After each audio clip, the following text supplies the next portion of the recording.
Now I can play with my partner. 1, good, again, 1, again, 1. And you can't tell me that if that hit the neck, that wouldn't hurt.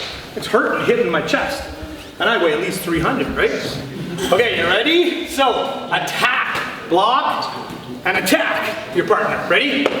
Okay, I can use this, then go home and go, buddy, come here, I want to show you this. Here, let's do it 500 times. Because now, this makes sense, makes more sense to you of what it is you're doing, right? Okay, so then how does this work from a self-defense, maybe, or a functional point of view?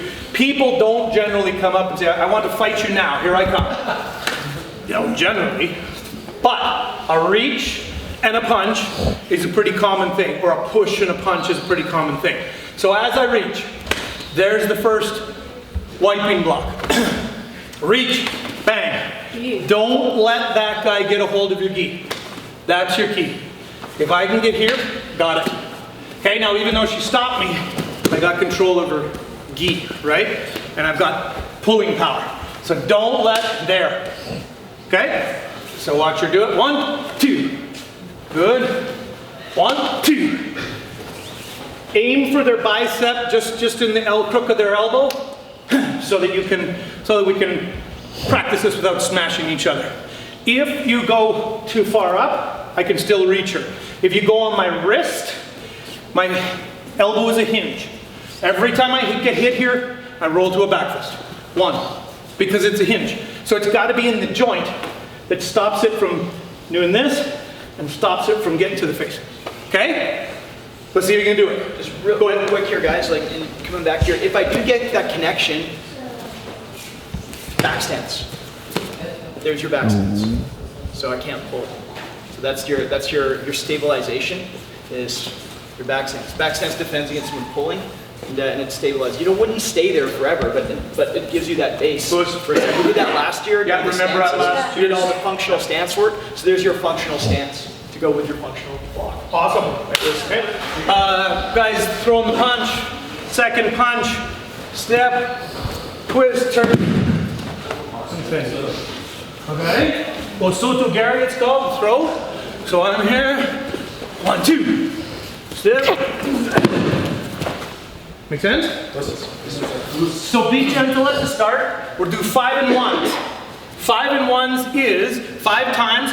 1, 2, 3. Practice the motion. 1, 2, 3, 4, 5. Make sense? 5 times without a throw, 1 time with. Or else I just get tired and want to quit. Sensei, Rokyoshi. When you punch, aim small, miss small. Don't punch at the, you see it all the time, hit the throw. What'd you hit? I don't know, somewhere. Aim small, maybe right for the throat or right for the, third rib or whatever. Aim small, miss small. The near shooter said, and it really helps your technique get way more precise because people get excited and they just throw the punch generally near the person. Be accurate. Ready? 2, step. Look where she stepped. Just past my foot. At least as far as my foot. If she doesn't step and she just goes for the sweep, now we're both caught in this weird who's gonna win no man's land. Step, tilt, and then sweep. Nice push, pull, bus driver. If you're with the black belt, they'll hopefully help you. Hold up. When you get to here, keep your base, stay strong. Don't let me throw you. No, your chest. Lean into him, Joey. Come on. Lean into him. Now watch. Elbow over. That makes a huge difference. Get that. So once you make that connection, elbow over. Okay? You'll see how it's like, oh, I got you over that. Yeah. Okay, makes a huge difference, guys. Sweep versus throw. I want to use the word sweep. A sweep, you're in control of your partner. Even though Sensei Sets is throwing me, ripping me up to the roof and throwing me, she's got control of me. And if she needed to, she could let me down nice and slow from here. And she's holding me. Now you're not killing your partner if he doesn't know how to fall and hurt himself, right? Whereas a throw, your feet are likely both gonna come off the ground and you're gonna land. Would you agree? So, throw versus sweep. I want that terminology. We sweep in karate so that I can control it and finish this guy off. If you get that big throw, then it changes the game a lot, right? It's an obviously fairly logical thing. Get in a good stance. Which leg should I attack?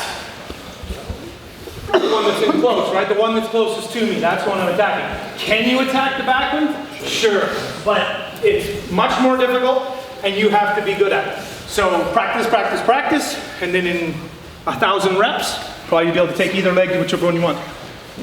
No, that's true. I mean, I believe the rule is in the WKF is you have, I think, about 2 seconds to initiate a throw. Yeah, I thought it was 3, but yeah. It's pretty quick. But like, there's guys, what's his name? Little Afghani guy. Agazvi or Agayev. Rafael Agayev. And most karate guys are tall and skinny because it's all distance. He's short and stocky, and he just slips guys' punches. He actually moves his hand like a boxer and slips stuff, gets in tight, gets that grip, and just tosses guys and gets those 3-point punches. He's also a very good kicker and puncher. It's not like he's a goon.